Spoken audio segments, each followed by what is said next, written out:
Fernando Beil, Jorge Valdione, Michael Rosero y Chipi Lazo, el equipo de FB Deportes.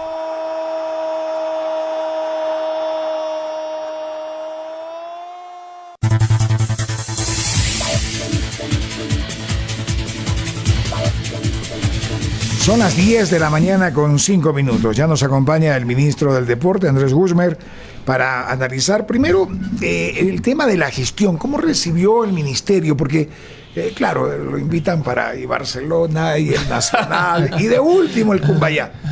¿Cómo recibió el ministerio? Porque tenía mucha... No sé si prensa, pero había muchas publicaciones del ministro anterior y daba la impresión que todo era una panacea, que todo era espectacular, y después nos dimos cuenta que no era así, que había problemas y graves problemas en el tema de la estructura, o por lo menos del funcionamiento de la estructura. ¿Cómo está, Andrés? Bienvenido. ¿Qué tal? A FB Radio. Gracias, Fernando. Un abrazo muy grande para todo el panel y obviamente para la gente que nos escucha. A ver, hay que partir por algo, ¿no? Y yo diría que lastimosamente el deporte, salvo a lo mejor algún año excepcional, el deporte en el Ecuador, en las políticas públicas en el Ecuador, no ha sido precisamente el pilar principal en donde se han cimentado planes sociales y de transformación, que creo que lo estamos haciendo. Por lo menos esa es la idea que tiene el presidente Daniel Noboa, que el deporte se transforme en una herramienta social que pueda tocar vidas de manera positiva, dándole una oportunidad distinta a la gente. Digo esto porque tal vez no es justo solamente hablar de lo que sucedió en la gestión anterior de la mano de Sebastián Palacios, sino también remontarse incluso a ministros o secretarios del deporte anteriores. Acá la realidad es que nuestros deportistas, y eso es una frase que yo digo y repito constantemente, no son atletas de alto rendimiento. Yo diría que nuestros deportistas son superhéroes, porque realmente, de verdad, sí.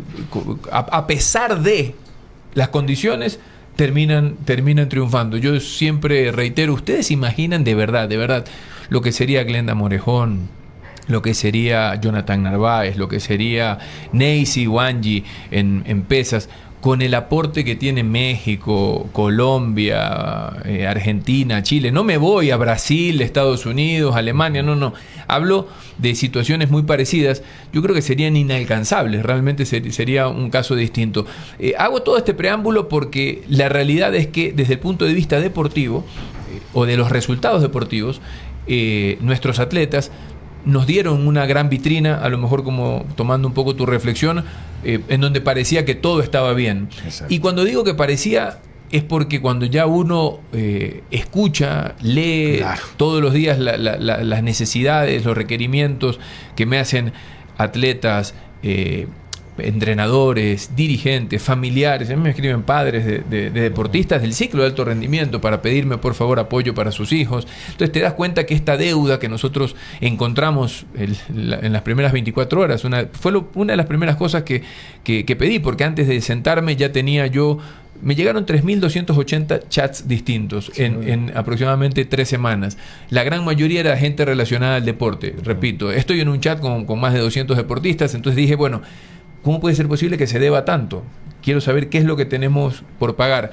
Y era una cifra que superaba los $7,5 millones de dólares. Entonces, ¿qué es lo que nosotros estamos haciendo? Y fue el compromiso del presidente Daniel Noboa y obviamente del ministro Juan Carlos Vega, comprendiendo la difícil situación financiera que atraviesa el país, todavía sin avisorar lo que se venía en enero, que era todo el tema delincuencial y de terrorismo que también tiene gastado el gobierno, es que nos den un tiempo para sentarnos, ver el escenario, ordenar la casa y empezar a pagar. A la fecha hemos pagado más de $4 millones de esos 7 millones o más de $7,5 millones, y lo que estamos haciendo es abriendo todas las gestiones posibles con quienes se quieran sentar en esta mesa, en esta gran mesa del deporte, para darle al deporte lo que se necesita. Y cuando digo sentarnos es porque creo que hay muchas autoridades, muchos funcionarios públicos en distintos lugares o roles del país que quieren trabajar por el deporte. Y ahí es en donde yo digo, bueno, si la situación está complicada para todos y todos o muchos identificamos que el deporte puede ser una herramienta de transformación social, hagamos lo que tengamos que hacer para darle al deporte lo que se merece. Y es así en donde hemos establecido muy buenos contactos y muy buenos proyectos con alcaldes, prefecturas, con la empresa privada.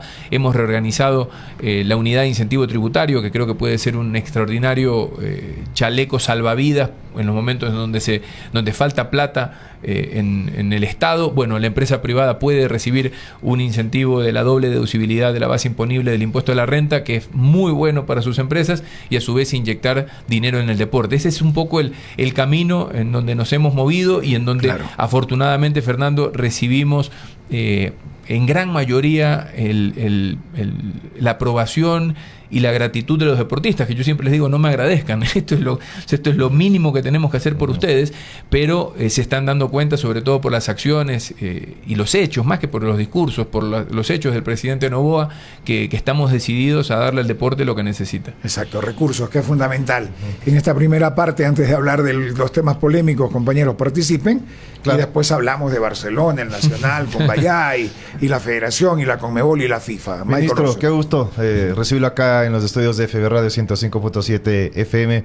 Preguntarle a nivel local, hablando de Quito, de Pichincha, lo he escuchado y he leído las noticias que van a hacer tema de mejoramiento en la infraestructura de la provincia de La Suay, de Cuenca. Acá en Quito, ¿qué tienen planificado como Ministerio del Deporte? No sé si en las instituciones deportivas, en los complejos, en la concentración deportiva de Pichincha, ¿en qué va a mejorar dentro de lo que ustedes van a hacer en el trabajo del Ministerio del Deporte en Pichincha y en la capital? Bueno, es una gran pregunta, sobre todo porque Pichincha, al igual que Guayas, son las dos grandes cunas del deporte formativo, hablando de las federaciones provinciales. A su vez, también vale la pena decir que Pichincha, desgraciadamente para Pichincha, el proceso de intervención que sufrió Concentración Deportiva de Pichincha últimamente unificó muchos cursos de pago y es la federación a la cual más dinero se le adeuda, y ese dinero ese pago no se puede fraccionar. Es un pago, hay un pago único de $1.100.000, es decir, que se tiene que pagar directamente $1.100.000, y que obviamente eso para el Ministerio de Finanzas es complejo, porque la verdad que cuando van haciendo yo me imagino esto, la verdad siempre le digo a Juan Carlos Vega, el ministro, que cada uno tiene sus problemas, pero me sorprende de verdad la apertura que tiene Juan Carlos, la conciencia por cada una de las carteras de Estado, porque todos estamos en una situación parecida, pero me imagino que él va haciendo la bolita, y llega un momento en donde viene una urgencia y te dicen tienes que pagar. Entonces otra vez baja el saldo contable y es muy difícil hacer ese pago. Se lo dije la semana pasada, he tenido ya 2 o 3 reuniones con Miguel Ángel Pavón, el presidente de Concentración Deportiva de Pichincha, a quien la verdad debo agradecerle la apertura que ha tenido con la situación que está viviendo el ministerio. Felicito también por la autogestión que una concentración como la suya genera, y que eso a su vez le da algo de respiro. Sin embargo, como se lo he dicho siempre, y sobre todo esto lo conoce el presidente y el ministro Vega, es tan prioritario lo que estamos haciendo por otras provinciales de deportes más pequeñas, que a lo mejor sus deudas son $90.000, $62.000, como esta gran deuda de Pichincha, porque entendemos que es una gran cantidad de deportistas que dependen de esta infraestructura. Hablando netamente de escenarios, yo creo que el Ecuador entero está necesitando escenarios. Si hay una debilidad, creo yo, por lo menos que lo que hemos detectado, porque he cumplido lo que el presidente Noboa me pidió en la primera conversación cuando me invitó a formar parte del ministerio, es: quiero que seas un ministro de territorio. El deporte está en las canchas, está en los coliseos, está en los gimnasios, está en los rings.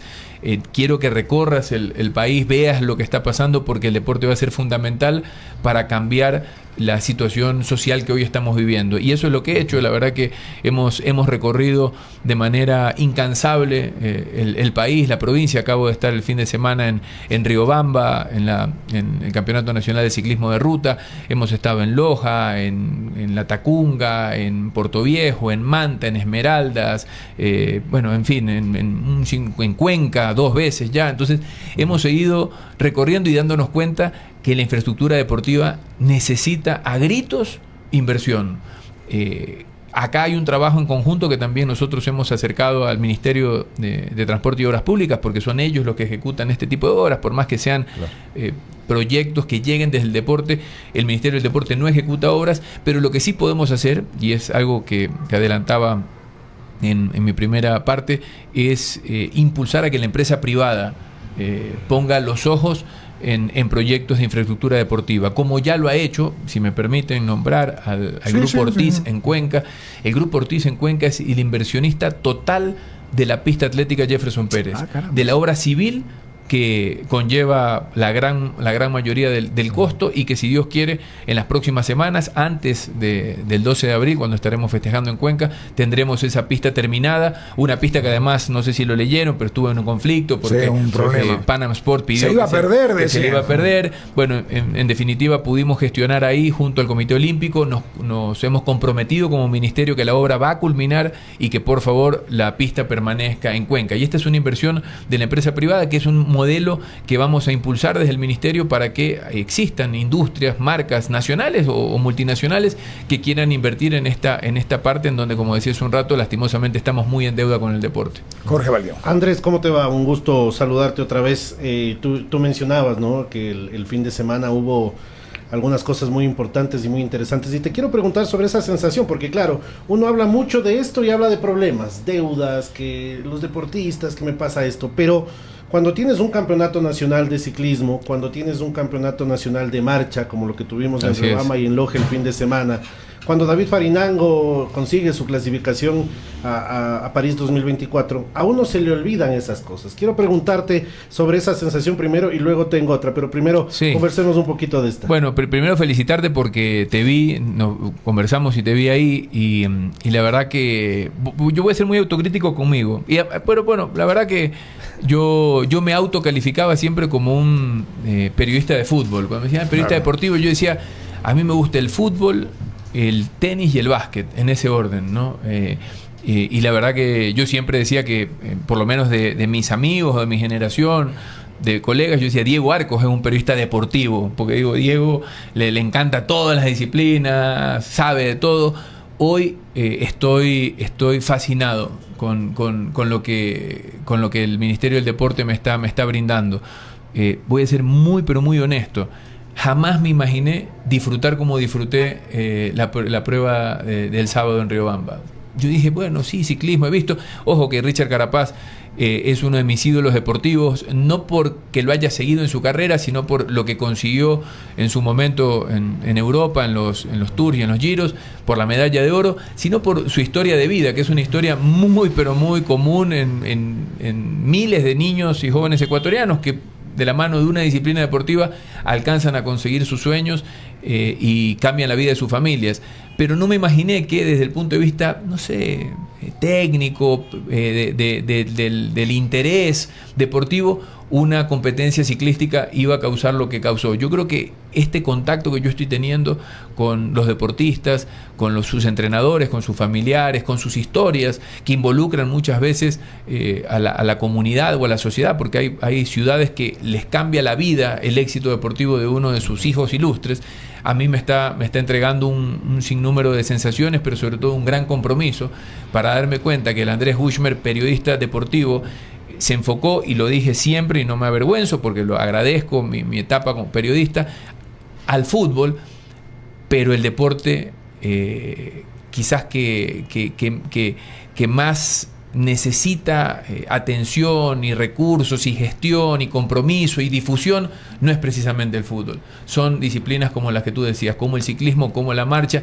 Tuve que elegir entre una de las dos este fin de semana, y la verdad que felicito a todos los involucrados, lo puse ayer en un post, a todos los involucrados en el Campeonato Nacional de Ciclismo de Ruta, porque la verdad que fue extraordinario lo que vivió Riobamba, demostrando que la visión que tiene el presidente y que repite constantemente, que recuperar la seguridad, impulsar el deporte, inyectar producción por la vía del turismo, gastronomía y otros servicios, es el círculo virtuoso que necesitamos para recuperarnos como sociedad y obviamente recuperarnos económicamente. Yo estoy de verdad fascinado con lo que vivimos este fin de semana, y como lo dije en una entrevista en Riobamba, ojalá que el modelo, ese mismo modelo, se lo pudiese replicar y llevar a otros alcaldes, a otros prefectos, a otras empresas privadas, y obviamente nosotros como gobierno y como ministerio los vamos a respaldar. Hay que conocer un poquito más de la historia. Nada más para la última que tenía.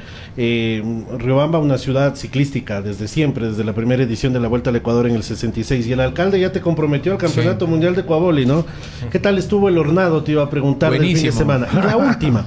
Vamos a tener que escoger en varias disciplinas por la clasificación olímpica: Tamara Salazar o Neisida Gómez, Richard Carapaz o Jonathan Narváez. ¿Qué opinión te merece esto? Bueno, a ver, empiezo. Primero, quiero decirte que la idea del Campeonato Internacional de Ecuavoli fue mía, en el escritorio de John, pero John habló de esto. Yo lo felicito a John y lo digo hoy públicamente en un medio como el de ustedes, porque lo dije en Riobamba. Me he reunido con muchos alcaldes, con muchos prefectos, con asambleístas.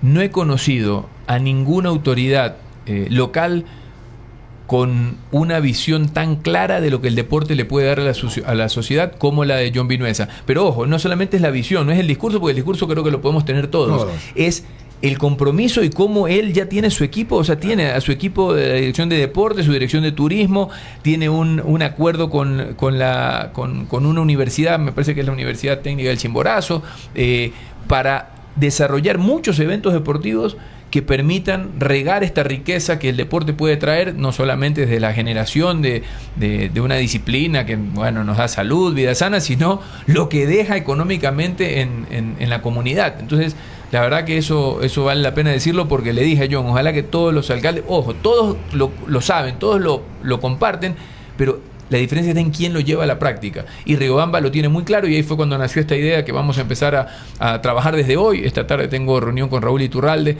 porque vamos a empezar a delinear algunos temas que empiezan por reconocer a la Federación Ecuatoriana de Ecuavoli.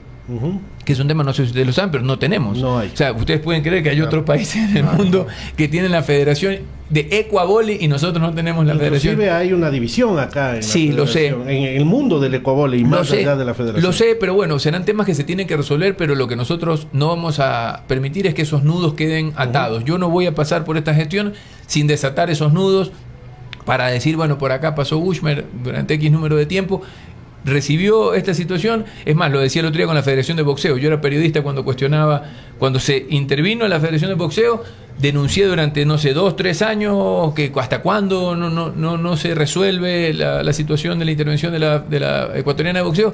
No me pienso ir del ministerio hasta que eso no esté resuelto. O sea, pero en serio, eso va a ser una de las tantas prioridades. Entonces, yo creo que acá hay un sinnúmero de frentes que se tienen que trabajar, y que por suerte me gustan este tipo de desafíos y que tengo un equipo capacitado. La segunda pregunta quisiera dejársela a los técnicos, porque eso será una decisión técnica. Lastimosamente nos hubiese gustado. Puntualmente yo lo hablé mucho esto en el tema del ciclismo. Nos hubiese encantado, y creo que si no hubiese sido a lo mejor por un par de sucesos determinados en las competencias, tanto de Richard como de Jonathan, yo creo que hubiésemos sumado los puntos necesarios para tenerlos a ambos, ¿no? La caída de Richie en el Tour terminó siendo, yo creo, y la de Jonathan en el Mundial. Por eso te dije, de ambos. Y claro, la de Jonathan en el Mundial, yo creo que entre ambos deben haber perdido 1.500 puntos como mínimo, y eso hizo que tengamos que elegir. Pero aquí sí voy a hacer la del torero, y que se lo elija técnicamente. Confío en ambos. Richard es uno de mis ídolos, se lo dije, la verdad que fue un momento muy, muy alegre, y Jonathan está en un momento pleno. O sea, Jonathan es una máquina, realmente un monstruo en lo que está haciendo, así que creo que tanto en el ciclismo como en las pesas vamos a tener opción de medalla con el que vaya. Chipi Lazo. Ministro, Andrés, más bien, sí, como pues ya me dijo la semana pasada, no me diga ministro, dime Andrés. Así que Andrés, un gusto saludarte y tenerte acá en los micrófonos de FB Radio 105.7 FM.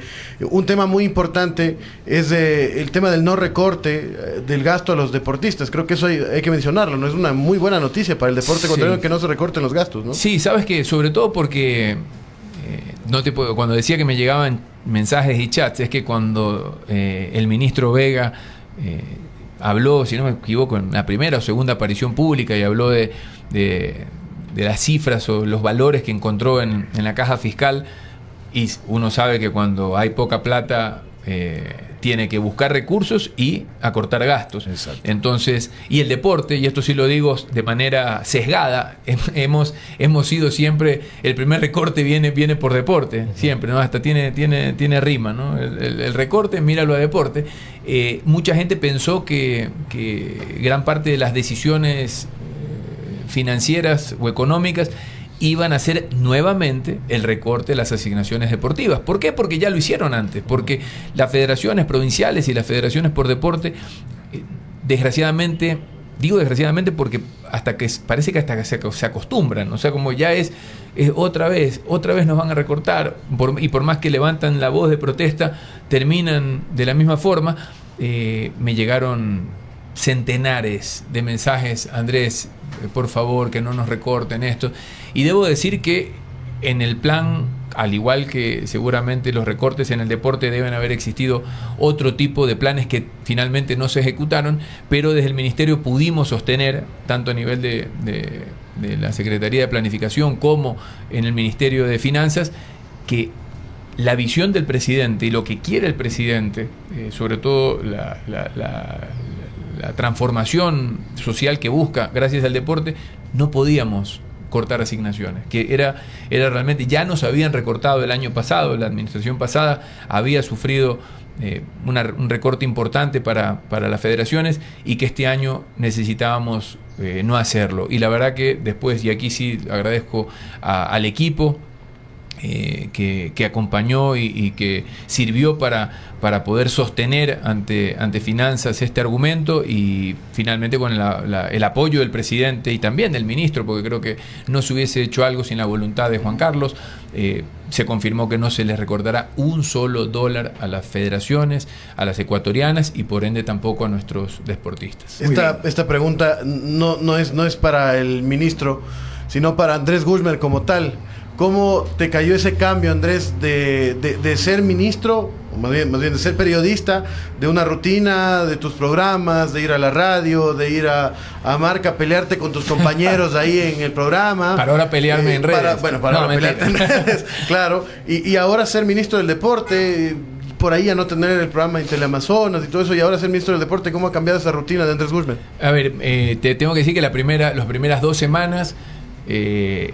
a lo mejor un poco más, 2 o 3 semanas, extrañaba la rutina, sobre todo porque uno no deja de ser comunicador y periodista. Entonces, cuando tienes temas, te da ganas de opinar como periodista, agarrar el Twitter y contestar algo. Entonces ya entras a un tema de mayor responsabilidad comunicacional. Entonces, eso estabas un poco con esta sensación de estar comprimido comunicacionalmente. Después, el tema de la rutina, alguien me dice... te veo, te estás sacando el aire, no sé qué. Yo llevo 24 años trabajando de lunes a domingo. Los periodistas deportivos creo que somos los... En serio, no sé. Bueno, a lo mejor no me estoy poniendo al nivel de los médicos ni las fuerzas del orden, que tienen definitivamente otro rigor y lo valoramos como ciudadanos. Pero nosotros laboralmente sabemos lo que es trabajar 24 horas los 7 días, y que los feriados haya fútbol y tengamos que ir a transmitir al Hockey como de yo Manta. siempre digo lo que puso Macaya Márquez en la dedicatoria: a los huérfanos de mis hijos y a la viuda de mi esposa. Eso puso Macaya. Claro. Dios, porque claro. esa es una realidad que a veces uno dice, bueno, y por eso cuando pasó el tiempo, yo se lo cuento siempre dije, nunca más, por ningún trabajo, ni siquiera por mi radio, no almuerzo con mi familia. Yo almuerzo todos los días con mi familia. Trabajé un tiempo en la Asamblea Nacional y vivo relativamente cerca, y me iba a almorzar con mi familia. Y una persona ya de edad que estaba en la radio, una señora, en forma irónica y porque me veía que salía, dice: ¿usted, Fernando, se va a comer todos los días, a almorzar con sí? Le digo, porque ningún trabajo merece hipotecar el tiempo con mi familia. Y lo disfruto. Desde entonces sigo trabajando de lunes a domingo. Yo trabajo de lunes a domingo. Acá habrá gente que dice, y pues ahora no hay fútbol. Sí, pero vengo a limpiar la radio. Claro, con mi esposa. más que yo, mi esposa, venimos en serio. Claro, a si no limpiar lo la- dudo. o sea, exacto, a trabajar y seguir pensando, porque nosotros pensamos en el noticiero y pensamos en deportes y pensamos todos los En la días. agenda de la semana. Exacto, y no es fácil a veces, pero sin hipotecar el tiempo con la familia, ¿Sabes porque qué? mucho tiempo se hipotecó. Mira. Y mi hija nació un día aquí en la Clínica de la Mujer, y ese día la conocí y tuve que viajar con Alfonso Lazo, nos fuimos a Bolivia, porque ese día Ecuador clasificó al cuadrangular de la Sub-20. Ah. Entonces era la novedad. El equipo quedó de Tomorcillo. Exacto, ese equipo. Y viajamos. Y tuvimos que viajar. Y yo la conocí a mi hija y había el problema con el CENEPA. Casi no regresamos. Ahí yo tengo la anécdota que cuento con Alfonso y con Pepe Murillo. Ahí en Perú nos quedamos porque teníamos, los boletos eran de Saeta. Saeta había dejado de viajar. Tenían retenida a Tania Tinoco. Y ahí se me ocurrió llamar no había celulares, nada, a un amigo peruano, un periodista, Carlos Navarro. Hola, Carlos, mira, estoy en esto, espérate un ratito, y logró embarcarnos en Avianca. Ah, mira. Claro, pero con lágrimas casi de los tres, porque no sabíamos qué hacer, Qué anécdota. porque no podíamos regresar, pero bueno. Pero ¿sabes qué? Exacto, Pero entonces, mira ese que es tu un tema, consejo- es un tema real. Nosotros trabajamos de lunes a lunes. Sabes que tu anécdota ahorita desbloqueó un recuerdo porque casi que utilizaste la misma frase que Carlos Víctor Morales en el año 2002, cuando yo entré a Canal 1, utilizó conmigo, porque esto lo cuento ya fuera de los temas que a lo mejor que estábamos Seguramente tocando. le interesa más a la gente. No, pero ¿sabes Le lo que pasa? entretiene. Tú sabes que cuando Canal 1 se forma, Carlos Víctor estaba en Japón. Era justamente esos meses previos al Mundial. Carlos Víctor viaja y después del Mundial de Japón, Carlos Víctor, si no me equivoco, creo que se va a Detroit a ver a sus mamás, que creo que viven, me parece que vive en Detroit, a lo mejor estoy confundido, pero vive en Estados Unidos, la mamá del chino. Y el Chino Pérez, que era el director de Canal 1, porque estaba recién comprado por Marcel Rivas, me puso en todos los noticieros de lunes a domingo, porque Canal 1 tenía el de campeonato de los sábados al mediodía. Yo estaba en las 3 ediciones de lunes a viernes y la edición de dominical durante 3 meses consecutivos. Yo en ese momento lo sentía, y por más que te gusta y por más que yo recién empezaba y fuerzas no me faltaban, una de esas programaciones me complicó estar presente en el cumpleaños de mi hija, ¿no? Cuando ya le había pedido yo permiso previamente al Chino Pérez y me cambió los planes y me dijo no, necesito que estés ahí y me ausenté durante algunas horas, después volví, pero me causó un dolor muy grande porque yo recién arrancaba y a lo mejor el Chino cuestionó en ese momento, me dice, cuestiona, ojo, tal vez no estás para esto, no estás para esto, ojo que porque aquí tiene que ser. Digo, sí, yo estoy para esto, pero no me digas 4 horas antes, cuando ya me habías aprobado este tema. Carlos Víctor lo voy a dejar a su casa, en calle Circunvalación, ahí en Urdesa, y antes de bajarse al carro, que Carlos Víctor había estado, el problema no era con él no se había querido meter. Antes de bajarse del carro me dijo, te voy a dar un consejo, Andresito. Yo a Carlos Víctor recién lo conocía como compañero y amigo poco tiempo. Me dice, ningún trabajo, ni ningún partido, ningún programa vale más que el sacrificio familiar que tú estás haciendo. Exacto. Me dice, acátalo, acéptalo, pero yo te puedo decir, y no sé si estoy a lo mejor rompiendo pero estoy contando esto 22 años después. Carlos Víctor me dijo, Carlos Víctor se había divorciado, no sé hace cuánto tiempo había pasado de esta conversación. Me dijo, gran parte de haber perdido mi familia fue haber puesto siempre mi trabajo por delante, en absolutamente todas las condiciones y en todos los momentos familiares que se requerían mi presencia. Me dice, te lo doy como un consejo, nunca pongas por encima de tu familia a ningún trabajo. Por eso digo que casi la misma frase. Me voy a inventar un estudio, ¿no? Por eso la alta tasa de divorcios en el periodismo. Creo que eso obedece a otros factores. Según la Universidad de Massachusetts. Sí, claro, pero sabe que el tema es que no se lo agradecen. O sea, uno se saca, como dice la madre, deja todo. Y llega un momento en que le dicen, ¿sabe qué? Gracias. Chao. Bueno, pero yo digo... Yo digo para sí. Entonces, ¿sabe qué? Mira, yo acá le digo a los muchachos, ustedes aquí no hagan su trabajo. Si lo pueden hacer, me avisan. Si no lo pueden hacer, no pasa nada. Y les digo siempre que el miedo, no pasa nada, no es que se van a ir de la radio. Claro. Siempre pero tienes que avisarme. Claro. Pero a mí lo que me molesta es cuando hay la excusa al final o hay esa... Es que mientras haya planificación, y un poco para complementar la pregunta de Chipi, con esa escuela del periodismo deportivo, créeme que el ministerio no es la gran cosa. O sea, de verdad, el ritmo de viajar, la gente me dice, y ahora pasas en Quito. Sí, yo en Teleamazonas pasaba 1 o 2 días a la semana en Quito. Mi programa se grababa aquí. No, que ahora te tienes que ir en carro hasta no sé dónde. Claro, nosotros, ¿qué crees? Que cuando transmitíamos fútbol, Claro. ¿en qué íbamos? En avioneta. O sea, En ¿me helicóptero. entiendes? Claro. Sí. Vamos con los temas y la masificación del deporte, que eso deben poner la atención, sobre todo en el deporte estudiantil. Yo creo que ahí hay que trabajar. En el no formativo Exacto. está la gran base Exacto. después pero la los gente frutos, quiere ¿no? saber qué pasó con el famoso informe que pidió la Confederación Sudamericana, la FED al Ministerio del Deporte. Ya lo entregaron. Sí, lo entregamos la semana pasada. La verdad que Era club hay por mucha club. gente. Sí, a ver, fue un informe completísimo. Es más, creo que se lo decía el otro día a Chipi y en el contacto que tuvimos en Federación Postera, que yo decía, ustedes saben cómo averigüen, busquen el informe, pero lo decía un poco en broma, un poco en serio, para que vean y se sepa realmente qué es lo que contestó el ministerio, que me parece muy bien cómo lo acabas de plantear, Fernando, porque la gente dice, ¿y la Conmebol le pidió al ministerio? No. La Conmebol aquí no pidió nada. La Conmebol le pidió a la federación. Exacto. Y la federación nos pide a nosotros un detalle de la situación, que nosotros lo que hemos hecho es un documento muy completo con toda la base legal, los antecedentes y la situación de cada uno de los clubes, que son situaciones distintas, por más que todas son observables, por decirlo así, o todas tienen la mirada de la FEF y por ende la mirada de la Conmebol, cada uno tiene una situación diferente. Ahora vamos con el tema de la posible sanción. Ustedes van a decir, sí, pero yo no tengo nada que ver.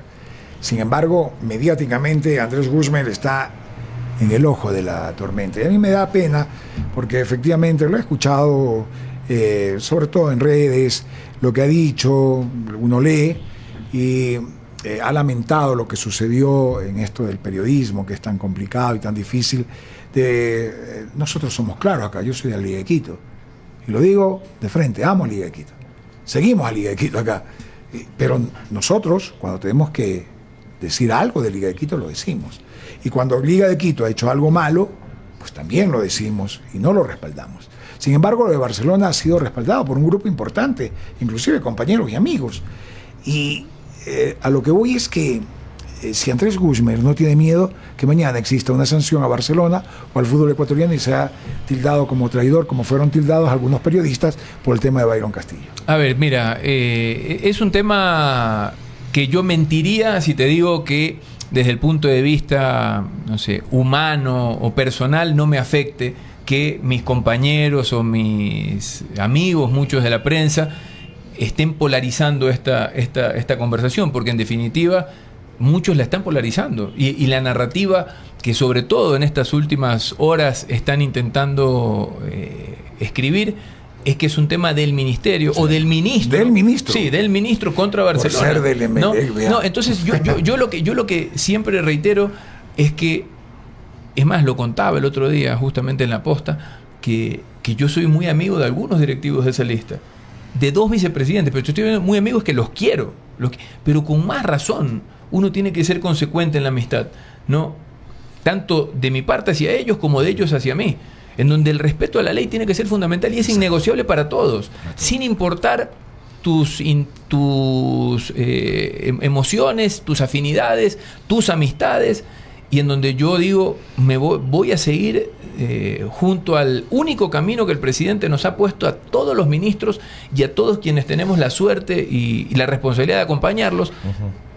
Es estar de la mano de la ley, estar siempre por el camino de la ley. La norma, ¿no? El cumplimiento de la norma. ¿No? Entonces, la verdad que a mí me causa, y además de verdad que soy coherente con lo que he dicho siempre, como aficionado del fútbol, como ciudadano, como periodista y hoy como funcionario o como ministro, que yo rechazo la injerencia de la función judicial en los órganos deportivos, porque tenemos una ley que si se respeta y un reglamento y unas normas que no se las rompen, no tienen por qué. Donde se demuestra la interferencia de terceros no autorizados por FEB, por Conmebol o por FIFA, va a haber sanción. Sí, pero sabes que en ese tema yo sí quisiera ser enfático y no me voy a involucrar. Esa es una gran pregunta para hacérsela o a Francisco Egas como presidente de la Federación o a Alejandro Domínguez. Como, exactamente, o a Gianni Infantino. Pero espero, como digo yo, y lo ratifico siempre, que se identifique que el Ministerio del Deporte es el último responsable de esta situación. Nosotros somos los primeros interesados en que se respete la ley y somos los últimos responsables en esta premura de tiempo que yo lo describía el otro día. Decía, a Barcelona lo están llevando cada día a acercarse más al filo de la cornisa para echarle la culpa al ministerio, cuando acá los responsables de esa situación, que además podría, como dice Fernando, podría abrir otros frentes, no somos nosotros, sino es quienes han confabulado de manera intelectual, de manera material, o incluso hasta mirando para otro lado y otros no, otros aplaudiendo la interferencia de la función judicial para que se inscriba una lista sin permitirnos cumplir el debido proceso ministerial, que es lo que se nos impidió, porque eso fue lo que sucedió. A nosotros nos impidieron culminar o resolver el proceso de subsanaciones que Barcelona entregó y nos llegó la acción de protección. A ver, Sí, Andrés, ¿qué va a pasar con el Club Deportivo El Nacional? Porque estás acá en la capital, hay mucha gente que ha escrito, le interesa saber cuál es la situación, porque le deben al SRI, al IES, agua potable, etcétera, y siguen funcionando, hay un interventor, la candidata, entre comillas, doctora Vallecilla, ha dicho que no tiene una suspensión, que ella está reuniendo su nuevo grupo para relanzarse. ¿Cuándo se va a resolver este tema? Como Ministerio del Deporte es importante que le informe a la gente desde ahí cuál es el informe que ustedes pueden dar a conocer a los hinchas y a la gente del fútbol acá en Quito. A ver, toda la primera parte de tu pregunta, toda la parte institucional ya no está en manos del Ministerio. El Ministerio, en el caso nacional, sí pudo resolver. Lo hizo incluso Sebastián Palacios. Nosotros, después de recibir una comunicación, lo que hicimos fue respaldar la decisión que tomó el Ministerio bajo el mando de Sebastián, y automáticamente informó a la Federación que hay un club que estaba sin representación jurídica, o en acefalía, que es el término que todo el mundo repite y entiende más fácil. En ese momento entró la intervención o la administración temporal, que también es un término que me gusta mucho más. Es decir, hay un administrador temporal que en un plazo de 90 días tiene que solucionar todos los frentes que pueda y deba solucionar. En el caso nacional, como hay un tema electoral de por medio, tendrá que en esos 90 días el interventor, que se llama Fred Larreategui, tendrá que determinar los procesos y los tiempos de elecciones. En ese proceso y tiempo de elecciones se tendrá que analizar si la doctora Lucía Vallecilla puede o no participar, porque efectivamente dentro de los errores cometidos o de las normas infringidas está justamente la convocatoria de destiempo, que puede llevar a la suspensión de hasta 8 años del dirigente en mención. Pero ese es un proceso que tiene que seguir, y es un proceso que involucra, ¿sabes a quién? A El Nacional. Es un proceso que no la norma parte del Ministerio, es respaldada por la Federación, pero es un proceso interno que lo tiene que hacer El Nacional. Por eso te digo que ahí más vale sería conocer un poco ya la postura o la visión en estos temas del administrador temporal o de la gente que lo acompaña. Muy bien. Compañero Chipia. Clarísimo. Podemos seguir conversando. Lo que pasa es que es muy largo, pero le quiero agradecer a Andrés. Sería mejor fuera de micrófonos. Exacto. Ministro Wilmer. No, en cambio yo quería preguntarle qué opina de Esteban Paz en Cumbayá. Bueno, suena mucho, ¿no? No, pues leí hoy, dicen que hay el interés de Esteban. Suena que Esteban Paz y Gustavo Leskovich, eso suena. Leskovich, eso no leí. Sí. Yo leí que... Claro, le doy la información, vea. Pero eso hace rato, cuando ya se dio la ruptura, daban a conocer, inclusive, ¿qué pensaron? Cuidado, verás que ese voto no nos corresponde. Hasta eso. O sea, el tema del por quién votaría Cumbayá en un momento determinado en la FEP y en la Liga Pro. Mire usted. Mira. Son intereses, pero... Tengo que escucharlos más seguido, entonces. Pero lógico, pues aquí... Para estar al tanto de todo. Que estás en Quito, Andrés. Claro, aquí no es que no hacemos bromas, también nos gusta un poco pero intentamos hacer un periodismo con mucho rigor y con mucha información, ¿no? A veces lo logramos porque las fuentes son muy cercanas. En otras ocasiones, vea el tema Paz Álvarez, nos tiene ni de aquí ni de allá. Los de Álvarez dicen que somos pasistas y los pasistas dicen que somos alvaristas. Y realmente nosotros lo que seguimos en la información y damos a conocer los detalles. Pero bueno, como yo siempre digo, lo que no se va a cambiar es que esta radio va a seguir siempre a Liga de Quito. Como en Guayaquil siguen a Barcelona. Yo les cuento siempre la anécdota cuando la primera vez que viajé con Petronio Salazar, yo no pertenecía a la radio, yo iba por Superca, él por CRE, pero nos tocó compartir el vuelo y los hoteles, tanto en Bogotá como en Cúcuta. Y uno le pregunta, yo lo escuchaba a Petronio de chiquito, entonces, y todo, ¿no? Le digo, don Petronio, disculpe, don Petro, ¿y cómo es el tema en Guayaquil? En Guayaquil, Fernando, el 70% es Barcelona, el 20% es Emelec, y el 10% el resto. Claro. Listo. Y acá, claro, yo empezaba acá, y acá no era así, pues acá era el Nacional, que atravesaba un gran momento, el Aucas, que era el ídolo del pueblo, y todo. Y Liga, casi de último. Era increíble. Entonces, claro, pues, comenzar, y yo preguntaba, a ver, ¿tú de qué equipo eres? De la Liga. Acá la Liga es la mayoría, pero tenía poca prensa Liga. Y nosotros logramos, y el otro día me decía un periodista, Jaime Galarga, me decía, tú y Portilla lograron lo que nadie quería hacer acá, posicionar a Liga en los medios de comunicación. Y claro, yo tengo una experiencia en algún momento en una radio que hoy habla mucho Liga, me dijo el director, el dueño de todo, en Porto Alegre, me dijo, Fernando, yo le agradezco porque usted ha convencido al hijo que Liga es lo más importante en Quito. Pero claro, eso era porque la gente no lo veía así. Era el Nacional que conseguía los éxitos y el Aucas que era el equipo, en este caso, popular, ¿no? Así que en todo caso, escucha sí 105, señor, sí señor. 100%. Y vea, con Jorge Baldión tiene la posibilidad, como dice, de todos los deportes. Debe ser el periodista, y además relata, comenta. Se lo dije, creo que te lo dije, Jorge. Relata, comenta. Ahora en Riobamba te dije, te felicito por estar aquí porque. Gracias, Andrés. Gracias. Porque hoy ya desde una posición en donde lo que busco y el beneficio que busco es para todo el deporte. Necesito más Jorge Baldión, necesito más Diego Arcos, necesito más periodistas multidisciplinarios, claro, que puedan darle esta vitrina a nuestros atletas, que a su vez, gracias a esa vitrina, gracias a esas portadas, esas fotos, esos clics, van a inspirar a que muchos más quieran ser como Jonathan Narváez, como Miriam Núñez, etcétera, etcétera. Así que los felicito por eso. Un montón de mensajes y dicen que la entrevista está muy buena. Gracias por lo que nos toca. Gracias. Muchas gracias, Fernando. Un abrazo grande y buena semana para todos. Nos vamos a la pausa y ya regresamos.